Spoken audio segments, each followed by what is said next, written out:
네, 이게 이제 영화의 첫 장면입니다. 기자가 그 취재를 하는 과정에서 이제 그 범인이 차를 몰고 도망가느라고 차가 박살났는데 오히려 훨씬 비싼 제규어라고 하는 차를 또 처음 본 사람이 주고 가는 그런 장면입니다.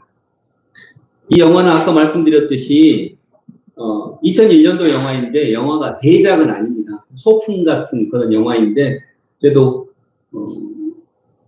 드라마로서 재밌게 볼 수 있는 영화입니다. 일단 등장인물은 트레버라고 하는 주인공이 등장하고 이 기자가 주인공이 아닙니다. 중학교 1학년짜리 소년 트레버라고 하는 친구가 주인공입니다. 그리고 트레버의 엄마가 있고요. 또 담임 선생님이 나옵니다. 그리고 기자가 있고요. 트레버는 중학교 1학년인데 굉장히 불행한 삶을 살고 있습니다. 아빠는 이혼했고 그런데 수시로 아빠가 와가지고 엄마를 구타하고 때리고 그리고 엄마는 굉장히 가난한 중에 불행하게 살고 있고 그리고 이제 자기도 이런 삶을 너무 지쳐하고 있고 어떻게 하면 벗어날 수 있을까 이런 고민을 하고 있는 중학교 1학년 소년입니다. 그리고 담임 선생님이 나오는데 이 담임 선생님이 사회 선생님인데요. 담임 선생님도 뒤에 나오지만 굉장히 불행한 삶을 살고 있습니다. 여기 나오는 사람은 다 불행해요. 다. 그런데 여기 나오는 사람만이 아니라 누구든지 다 그런 무거운 문제들을 안고 있죠. 우리 김병원 집사님도 건강한 줄 알았더니 발가락 골절이 돼가지고 이렇게. 조지은 집사님, 네, 발가락 골절에는 팝콘이 굉장히 좋대요. 그래서 제가 이 팥빙수하고 팝콘하고 여기다 줄 테니까 끝나고 가져가세요. 여기 일단 한 분 당첨된 겁니다. 네. 이 발가락에 굉장히 좋다는 전혀 그 신뢰성은 없지만 어쨌든 기분은 좋으면 좋을 거예요. 가져가시고. 근데 이 사회 선생님이 어떤 내용을 숙제로 내주냐면 담임 선생님인데 야, 너희들이 아름다운 세상을 만들기 위해서 너희들이 무엇을 할 수 있을지 각자 한번 생각을 해봐라 라고 숙제를 내줬어요. 그랬더니 아이들이 어떻게 반응을 할까요? 우리는 중학교 1학년인데요? 이제 만으로 11살이니까 우리 11살인데요? 어떻게 아름다운 세상을 만들 수가 있어요? 우리는 돈도 없는데요? 우리는 자유도 없고 화장실 갈 자유도 없고 수업하면 어떻게 아름다운 세상을 만들어요? 라고 아이들이 다 안 된다고 합니다. 그런데 그 다음 시간에 이 선생님의 말씀을 듣고 트레버가 숙제를 해옵니다. 그리고 나는 이렇게 하겠다 라고 숙제를 해와요.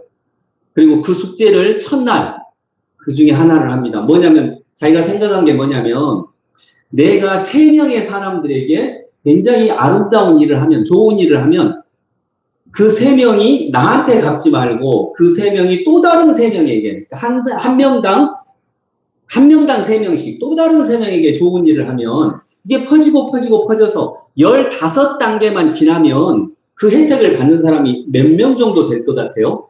1명에서 3명, 3명에서 9명, 27명, 81명 이렇게 되면 15단계를 지나면 몇 명이 혜택을 얻을 것 같아요? 물론 못할 줄로 믿습니다. 이게 뭐 여간 어려운 게 아니니까. 근데 약 1,500만 명이 혜택을 얻습니다. 그리고 그 기존에 있던 사람들까지 합치면 15단계만 지나면 2천만 명의 사람들이 혜택을 얻는다라고 합니다. 그래서 나는 이런 방식으로 하겠습니다. 라고 하고 이 트레버는 하굣길에 맨 처음 그 일을 합니다. 노숙자 1명을 엄마는 이제 일하러 나갔으니까요. 집으로 데리고 와서 샤워를 시키고 집에 있는 옷을 주고 그러면서 먹을 것도 주고 해가지고 이 노숙자가 취직을 하게 만들어 줍니다. 그리고 또 1명은 나머지 2명은 영화 보시면 알겠지만 1명은 엄마고 1명은 친구들한테 맨날 매맞는 아담이라고 하는 친구예요. 이 아담을 돕겠다 이렇게 생각을 해요. 그런데 다 성공했을까요? 결국은 실패합니다. 아담은 매맞고 있었는데 자기도 매맞을까봐 겁나서 도와주지를 못해요. 그래서 실패해요. 그리고 또 제일 처음에 도와줬던 노숙자가 취직까지 하게 되는데 그가 또 길거리의 노숙자가 되면서 마약을 하는 것을 듣고 그 집에까지 찾아가서 부르는데 그거 안 나오고 결국 그것도 실패합니다. 그리고 딱 3개 중에 성공한 게 엄마만 성공을 합니다. 엄마는 어떻게 도와줄지는 이제 영화를 보시면 나옵니다. 근데 제가 오늘 여기서 좀 중요하게 생각하고자 하는 것은 그것입니다. 자, 여러분, 아까 기자는 어디를 취재하려고 갔죠? 범죄 현장을 취재하려고 갔죠. 범죄 현장을 취재하려고 갔는데 여기서 제기어차를 갖고 그 사람한테 가서 내가 기자인데 당신은 왜 이런 일을 합니까? 라고 물어봅니다. 그리고 나도 어떤 사람한테 도움을 받았다. 이 변호사의 딸이 천식 환자인데 굉장히 위급한 상황에 놓였을 때 어떤 한 흑인이 순서를 바꿔서 도와줬거든요. 그래서 그러면 그 흑인 연락처 아냐? 이렇게 찾아가면 결국 그 근원을 찾을 수 있을 거니까 그 흑인 연락처 아냐? 라고 해서 그 흑인을 수소문해서 찾는데 그 흑인이 어디에 있을까요? 교도소에 있습니다. 그러니까 여기 나오는 착한 일을 한 사람들은요, 착한 사람들이 아니에요. 다 아픈 사람들, 고통당하는 사람들, 교도소에 있는 사람들, 교도소에 있는 게 얼마나 힘든지 여러분 아시잖아요. 모든 분들 한번 들어가 보시기를 바랍니다. 굉장히 힘들어요. 근데 거기서 막 이렇게 그 전에 이제 좋은 일을 하고, 그러니까 평범한 사람들이 얘기하는 거예요. 그러면서 이 기자는 그 전까지 범죄 현장을 쫓던 기자가 아름다운 일의 근원을 파헤치기 시작합니다. 누가 이 일의 근원인지. 저는 이 모습을 보면서도 좀 그런 생각이 들었어요. 여러분, 우리는 악한 일에 대해서 관심이 많습니다. 무슨 얘기냐면 우리들은 악한 일에 대해서 분노합니다.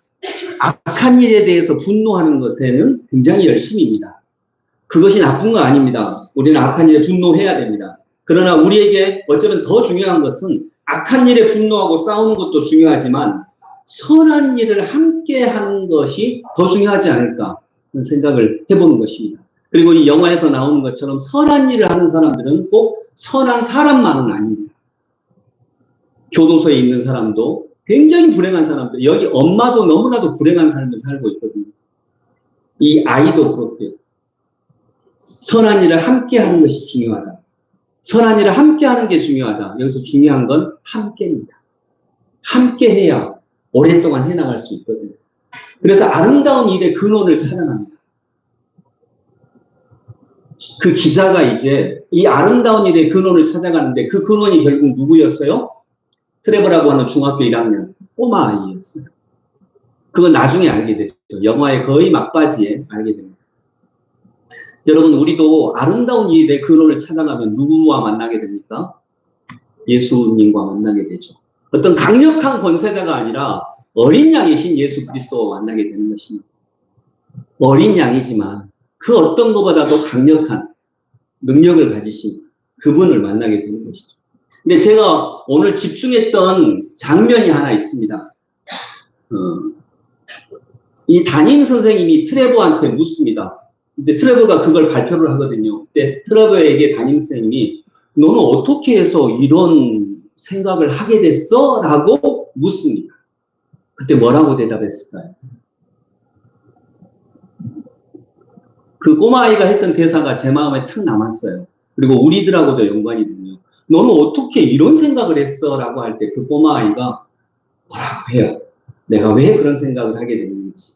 두 번째 영상을 보시면서 그거 한번 뭐라고 하는지 한번 들어보겠습니다. 자, 여러분, 아까 선생님이 너는 왜 어떻게 이런 생각을 했어? 라고 할 때 주인공이 뭐라고 하죠? 예, 세상이 역 같아서요. 근데 다른 장면에 보면 내 삶이 역 같아서요 라고 하는 문장도 나옵니다. 어떻게 해서 이런 생각을 했어? 내 삶이 역 같아서. 이게 마음에 들어왔어요. 여러분, 여러분도 어쩔 때는 여러분들의 삶이 역 같을 수 있죠. 그런 느낌이 들죠. 엿은 아무 잘못이 없습니다. 그렇지만 우리가 그냥 비유로 쓰는 건데, 그런데 우리 같으면 세상이 역 같고 내 삶이 역 같기 때문에 오히려 세상을 더 망가뜨릴 것 같은데 세상이 역같고 내 삶이 역같기 때문에 나는 좀 세명을 도우려고요. 도와보려고요. 이렇게 생각을 합니다. 여러분, 저는 이제 오늘 이 말씀에서 첫 번째로 좀 볼 것이 눈을 바꾸자라고 하는 것을 첫 번째 테마로 좀 여러분들과 함께 나누고자 합니다. 눈을 바꾸기 바랍니다. 범죄 현장을 찾아갔던 기자가 아름다움의 근원을 찾아갑니다. 역같은 세상, 내 삶이 역같아서 항상 힘들었던 아이가 내 삶이 역같기 때문에 세 명에게 사랑을 전하자고 마음을 먹습니다. 여러분, 우리는 아까 말씀드렸듯이 악한 일에 분노합니다. 그러나 더 중요한 일은 선한 일을 함께 하는 것이 어쩌면 더 중요하지 않을까요? 여기서 중요한 것은 함께입니다. 함께 하기 위해서 세 명을 먼저 찾습니다. 그리고 그 세 명이 또 다른 세 명을 찾고요. 여러분, 우리들의 눈도 좀 그렇게 바뀔 수 있기를 바랍니다. 땡스 뉴스라고 하는 게 있어요. 그런 책도 있어요. 이건 뭐냐면 어떤 목사님이 동네에 좋은 소식을 전하는 소식지를 만든 거예요. 여러분, 보통 뉴스에 보면 어떤 소식 나오나요? 사기, 분쟁, 전쟁, 지진, 고통, 살인, 범죄, 이런 것들. 그런데 이것이 여러분 뉴스인가요? 뉴스, 새로운 소식. 이게 새로운 소식인가요? 이건 인류가 역사를 시작할 때부터 계속 있어 왔던 일입니다. 이건 뉴스가 아니에요. 올드스예요, 올드스. 진짜 뉴스는 이 아이가 행한 그런 일들이죠. 우리도 굿 뉴스를 믿잖아요. 좋은 소식을 믿잖아요. 좋은 새로운 소식. 저희도 그래서 우리가 똑같이 선과학이 있는데 그 중에서 선한 것에 더 초점을 맞출 수 있는 신앙생활이 되기를 바랍니다. 자, 이제 영화는 어떻게 진행이 되냐면 그 기자가 계속 사람을 찾아갑니다. 그러다가 교도소에 있는 흑인을 보고 그 흑인은 또 누구한테 도움을 얻었는지 살펴보는데 거리에서 잠을 자고 있는 할머니한테 어떤 도움을 받아요. 괜찮은 사람은 변호사 한 명밖에 등장 안 해요. 거리에서 노숙을 하고 있는 할머니 한 명한테 도움을 받고 그 다음에 그 할머니는 또 누구한테 도움을 받냐면 그 트레버의 엄마한테 도움을 받아요. 근데 그 할머니가 누구냐? 트레버의 할머니. 엄마하고 딸, 그러니까 그 딸은 트레버의 엄마인데 엄마하고 딸 사이가 너무 안 좋았거든요. 엄마 때문에. 그래서 딸이 이 트레버 자기 아들의 도움을 받아서 엄마를 용서한다고 말을 하고 사이가 좋아지고 손자의 생일잔치에 초대를 받습니다. 결국 이제 기자가 그 모든 근원에 그 일의 시작에 트레버가 있다라고 하는 걸 알고 트레버를 찾아서 인터뷰를 합니다. 어떻게 이런 일을 하게 됐는지 인터뷰를 하거든요. 그럴 때 이제 트레버는 사실 그대로 얘기합니다. 3명을 보았는데 2명은 실패했다. 2명은 안 됐다. 그런데 모든 사람들이 좀 그래도 용기를 냈으면 좋겠다라고 말을 해요. 용기를 냈으면 좋겠다. 그런데 그 말에 자기가 걸려요. 인터뷰를 마치고 학교에서 인터뷰를 하고 이제 하교를 하는데 아담이 또 친구들한테 매맞고 있어요. 그때 사람들이 용기를 냈으면 좋겠다 하는 말을 자기한테 적용을 시키고 용기를 내고 가서 아담을 도와주려고 갑니다. 그러다가 이리저리 티격태격 하다가 싸움이 터져가지고 그만 그 불량 소년들한테 이 주인공이 칼에 맞게 돼요. 그리고 이제 극 중에서는 그 아이가 이제 죽습니다. 주인공이 죽어요. 죽고 나서 며칠 후에 이제 인터뷰를 한 영상이 이제 뉴스에 보도가 되는 거죠. 그리고 그 영상을 극 중에서 선생님하고 트레버의 엄마가 나중에 연인 사이가 됩니다. 그 선생님도 굉장히 고통이 심했던 사람이거든요. 근데 둘이 서로 의지하면서 둘이 연인 사이가 되고, 그리고 이제 트레버는 죽고 거기서 선생님이 트레버의 엄마를 위로하기 위해서 갔는데 그 집 앞에 수백 명의 사람들이 몰려드는 거예요. 그 뉴스를 보고, 그리고 이제 꽃을 놓고 촛불을 켜고, 그리고 그러면서 저기 도시가 라스베가스거든요. 그러니까 환락의 도시를 이 세상으로 상징한 거죠. 라스베가스 도시를 쭉 크게 보여주는데 화면이 커지면서 라스베가스의 모든 차량이 전부 다 트레버의 집으로 오고 있는 이런 장면들이 마지막으로 나옵니다. 여러분, 그 촛불을 들고 있던 100여 명의 사람들이, 그리고 이제 오고 있는 사람들을 제외하더라도 100여 명의 사람들이 흩어지겠죠. 또 그들이 3명씩 사랑을 전하겠죠. 그러면 세상은 바뀌지 않을까 하는 생각을 하게 됐습니다. 그 인터뷰 중에 이런 얘기가 나옵니다. 너의 생일 선물로 모든 사람이 이런 세 사람을 도움주기를 실천하기를 바라느냐라고 할 때 트레버가 이렇게 얘기해요. 그럴 수는 없어요. 이미 저는 소원을 다 말했거든요. 소원을 다 빌었거든요. 이렇게 얘기를 해요. 근데 그것이 엄마가 행복했으면 좋겠다라고 하는 이런 소원이었습니다. 자, 여러분 제가 요즘에는 얘기를 많이 안 했는데 한 몇 년 전에 영성지수에 대해서 설교를 몇 차례 했던 적이 있습니다. 혹시 기억나시나요? 네, 영성지수. 영성지수는 우리 인간의 의식의 수준을 얘기하기도 하고요. 그 영이 죽음이에요. 천이 평화. 그리고 예수님은 당연히 가장 위죠. 이렇게 우리의 의식 지수가 이렇게 올라가면 올라갈수록 우리의 마음이 자유를 얻기 시작을 하는데 그 기준점이 200이에요. 200이 용기거든요. 근데 이제 영성지수 이야기는 나중에 또 기회가 되면 하는데 제가 오늘 얘기하려고 하는 건 그겁니다. 자, 여러분, 영성지수가 그러면 올라가야죠. 당연히 올라가기를 여러분도 원하시잖아요. 나의 의식 수준이 올라가기를 원하는데 내 영성지수를 올리려면 어떻게 해야 되나요?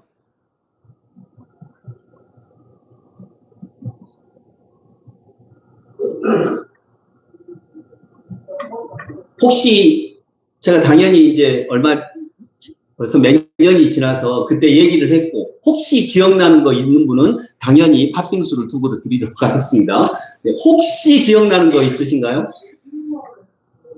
유머러스. 아, 예, 정확하게 틀리셨습니다. 네.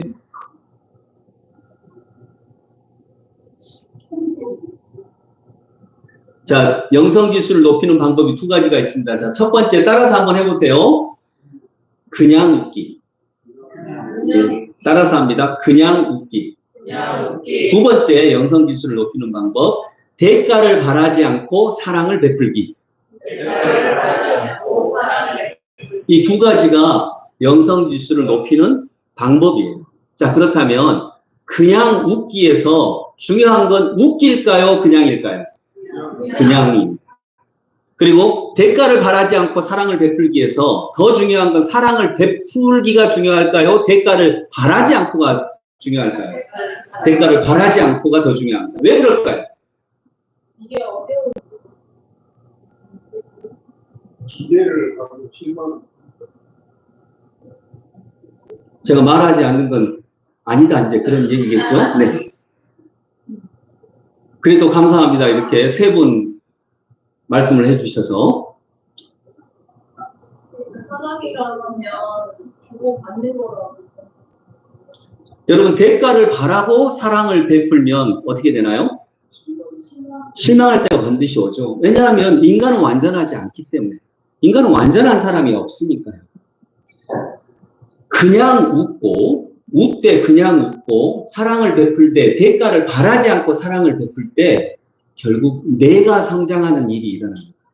내가 성숙해지고, 내가 성장합니다. 이것이 영성지수가 올라가는 것이고, 이게 내가 성장해가는 과정입니다. 그것 자체가 소중하니까, 이래야 이 일이 나를 성장시키니까 그렇습니다. 여러분, 우리는 내게 진짜 소중한 게 있으면, 내게 진짜 소중한 게 있어요. 여러분, 소중한 게 있으면 드러내놓습니까? 남한테 내놓고 자랑합니까? 아니면 숨겨놓습니까? 숨겨놓죠. 진짜 그렇죠? 네, 내게 진짜 소중한 게 있으면 숨겨놓습니다. 그래서 정말 중요한 것은 감추어야 합니다. 마태복음 13장 44절에 어떤 사람이 밭을 일하다가 밭에 보물이 숨겨져 있는 것을 봤어요. 근데 아무도 그걸 몰라. 그러니까 어떻게 했죠? 모든 것을 다 팔아 그 밭을 샀어요. 그리고 그 안에 있는 보물은 숨겨놨어요. 숨겨놨습니다. 자, 여러분. 나무에게 있어서 가장 중요한 게 뭔가요? 뿌리인가요? 가지인가요? 꽃인가요? 뿌리죠. 꽃은 없어도 뿌리만 있으면 언젠가 꽃이 맺혀요. 그런데 꽃이 가장 예쁘다고 꽃만 딱 끊으면 그 꽃은 금방 시들어 버립니다. 가장 중요한 게 뭐라고요? 뿌리는 드러납니까? 드러나지 않습니까? 드러나지 않아요. 그래서 중요한 건 드러나지 않습니다. 저는 지난주에 따르미를 정하고 사랑해주라 라고 말을 했어요. 그리고 오늘 3명을 정한 것처럼 여러분들이 정하고 한 명은 가족 중에, 한 명은 교인 중에, 한 명은 세상 사람 중에 이렇게 정하고 의도적으로 이렇게 사랑하기를 좀 원합니다. 근데 왜 이렇게 해야 돼요? 왜 제가 이런 제안을 해요? 내가 성장을 아니요. 아름다운 뜻이 아니요. 아까 얘기했잖아요. 내 삶이 역같아서. 내 삶이 역같기 때문에 이 삶을 극복하기 위해서 우리는 3명의 사람들에게 사랑을 전해야 이 역같은 삶에서 벗어날 수 있다는 거죠. 그리고 여러분, 그래서 성장하려면 감추어야 합니다. 감추는 마음, 이것이 뿌리가 될 것이고 뿌리가 되어야 내가 성숙해질 수 있을 것입니다. 그래서 빛을 감춘다라고 하거든요. 그럼 하나님이 드러내신다는 말씀들이 누가복음 8장 16절, 17절, 또 12장 2절 이런 말씀 중에 있습니다. 자, 여러분, 마지막 장면, 한번 3번째 장면 보겠습니다. 네, 이제 설교도 끝나가니까 아까 저기 틀린 대답이지만 하신 3분들 가져가세요. 여러분, 오늘 보물을, 선한 행위를 왜 감춰야 한다고요? 네, 중요하니까. 근데 자, 이제 오늘 설교의 핵심입니다. 지금부터 한 3, 4분만 잘 들으시면 핵심을 파악할 수 있습니다. 여러분, 교회 왜 나오세요?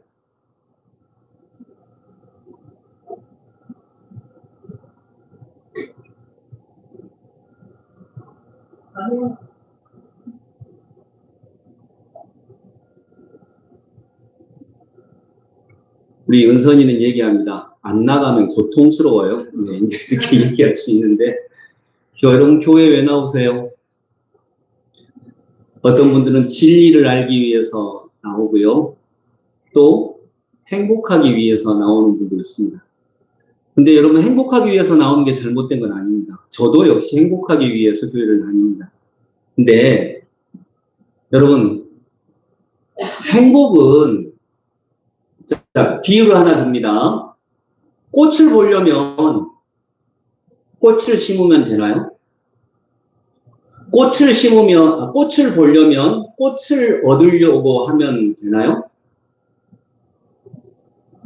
꽃을 보고 싶으면 꽃을 심으면 안 되고요. 꽃을 바라면 안 되고 나무를 심어야 돼요. 뿌리를 심어야 됩니다. 행복은요, 이 말이 제일 중요합니다. 따라서 해봅니다. 행복은 진리의 그림자이다. 예, 이 말, 오늘 말씀은 그냥 이 말을 기억하십시오. 행복은 진리의 그림자예요. 진리를 얻으면 행복은 그 그림자로서 자동적으로 얻어집니다. 우리는 그림자를 얻을 수 없습니다. 실체를 세우면 그림자는 자연스럽게 만들어집니다. 근데 행복을 얻으려고 하면 행복을 얻을 수 없어요. 행복은 진리를 얻으려고 했을 때 진리에 대한 그림자로서 존재하는 게 행복입니다. 예를 들면 아르키메데스가 진리를 추구했죠. 그래서 목욕탕 안에서도 골똘하게 생각을 했잖아요. 그러다가 깨달았어요. 깨달아서 너무 기쁜 나머지, 너무 기쁘고 행복한 나머지 자기가 옷을 벗었다는 사실마저 잊어버리고 온 도시로 나아가서 유레카라고 외치잖아요. 그때 얼마나 행복했을까요? 행복을 얻으려고 하면 행복을 얻지 못하는데 진리를 얻으려고 하니까 진리의 그림자로서 자기 자신을 잃어버릴 만큼 행복합니다. 내가 옷을 벗었다는 걸 잃어버릴 만큼, 내가 가난하다는 걸 잃어버릴 만큼, 내가 남들이 볼 때 불행하다는 걸 잃어버릴 만큼 그렇게 기뻐합니다. 그래서 행복은 그림자예요. 그림자라는 것은 행복을 추구하면, 그림자를 얻으려고 하면 그림자는 절대로 얻을 수가 없습니다. 그림자는 실체를 추구할 때 자연스럽게 생기는 거예요. 그게 행복이에요. 그런데 이 행복은 그림자입니다. 그림자는 어두워요, 밝아요? 어두워요. 그래서 행복은 반드시 어두움을 전반합니다. 행복을 추구해서는 절대로 얻을 수 없습니다. 행복을 얻을 때를 생각해 보십시오. 행복을 얻을 때 당신은 행복을 추구하고 있던 것이 아니라 아마도 진리를 추구하고 있었을 때일 것입니다. 왜냐하면 이 세상에 완전이란 존재하지 않습니다. 다만 완전에 가까운 것만이 존재합니다. 완전이란 존재하지 않기 때문에 그런 세상 가운데 행복을 추구하려고 하면 영성이 필요합니다. 어떤 영성이냐면 뿌리하고 꽃 두 개를 봐볼 때 꽃은 아름답죠?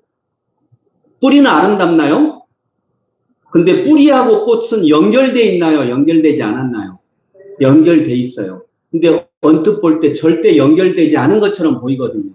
이 아름다운 꽃과 흉측한 뿌리가 실은 하나다라고 하는 것을 볼 수 있는 눈이 영성입니다. 그래서 이 세상에 완전이란 존재하지 않기 때문에, 완전에 가까운 것만이 존재하기 때문에 그런 세상 가운데 행복을 추구하려면 영성이 필요하고요. 진리에 가까이 가는 것을 즐거워하고 행복해하는 것입니다.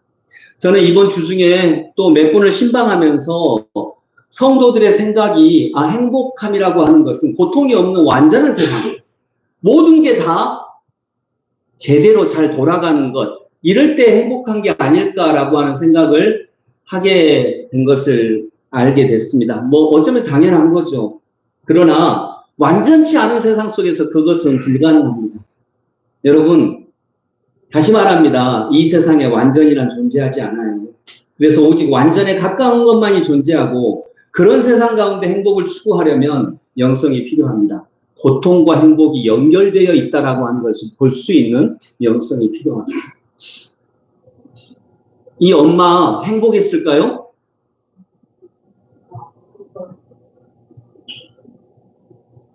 행복했을 거예요. 그러나 고통스러웠을 거예요.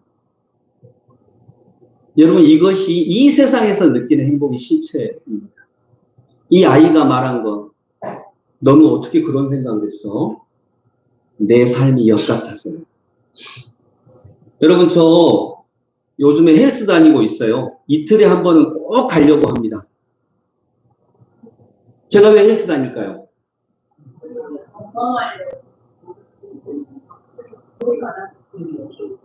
내 건강이 역 같아서 다닙니다. 허리 아프고 무릎 아프고 내 건강이 역 같아서 다녀요. 근데 왜 한숨을 쉬고 그래요? 근데 당연한 얘기지만 헬스 이제 한 이틀 하고 갔더니 여기가 되게 아프더라고요. 안 하던 근육을 쓰니까.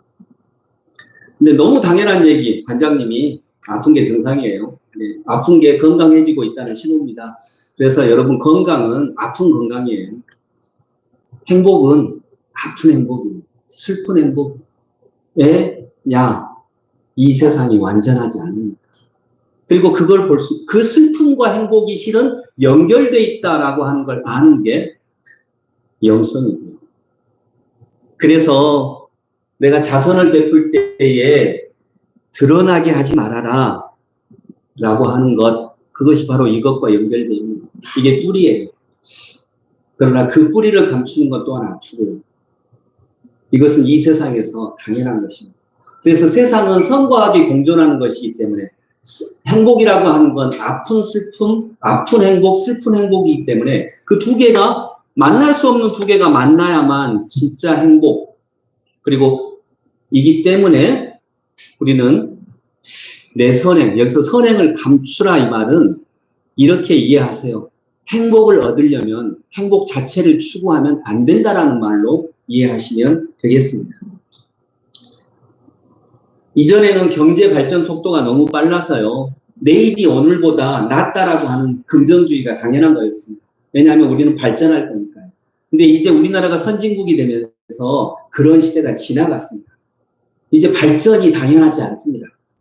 그러할 때 이제는 현실에 뿌리받은 희망, 현실에 뿌리받은 영성이 더 필요한데 그것은 발전, 성장, 더 많이 얻고 부자 되는 것, 여기서 얻는 기쁨이 아니라 숨겨져 있는 행복, 그림자 같은 행복, 실체를 얻을 때 그림자처럼 따라오는 이걸 추구할 때 우리는 본질적으로 알 수 있게 될 것입니다. 여러분, 결론을 내리면서 이 대사를 기억하세요. 너는 어떻게 이런 생각을 했어? 뭐라고요? 내 삶이 역 같아서요. 이 영화가 제목이 아름다운 세상을 위하여인데 거기 나오는 등장인물 중에 아무도 아름다운 세상을 위해서 그런 일을 한 사람은 없습니다. 다 자기 삶이 역 같아서 그런 일을 했어요. 그런데 결국 그들이 다 모이다 보니까 아름다운 세상이 점점 확대되어 가는 것입니다. 저는 이것이 주님이 우리에게 보여주신 복음이라고 생각을 합니다. 사랑하는 성도 여러분, 제가 지난주에 우리 성도들이 슬픔 가운데 있는 분이 많다라고 했는데 오늘 영화의 표현으로 따지면 우리들의 삶이 다 역 같아요. 여러분의 삶도 그럴 수 있고, 근데 역 같으니까 어떻게 해야 되냐? 나는 3명에게 사랑을 전하겠다. 그래서 저도 그걸 한번 실천해 봅니다. 여러분도 실천해 보시기 바랍니다. 그 사람이 모르게 대가를 바라지 않고, 그랬을 때 정말 내가 성장할 것입니다. 대가를 바라지 않았기 때문에, 그냥 웃었기 때문에 내가 성장할 것입니다. 그리고 그런 성장이 하나 둘씩 이렇게 쌓여졌을 때 세상이 어느 순간 아름다운 세상이 될 줄로 믿습니다. 기도하겠습니다. 하나님 아버지, 주님은 하나님이신데 이 땅에 오셨습니다. 왜냐하면 이 땅이 역 같은 죄악 투성이이기 때문에 이 땅에 오셨습니다. 값없이 사랑하셨습니다. 그냥 사랑하셨고 대가를 바라지 않고 사랑하셨습니다.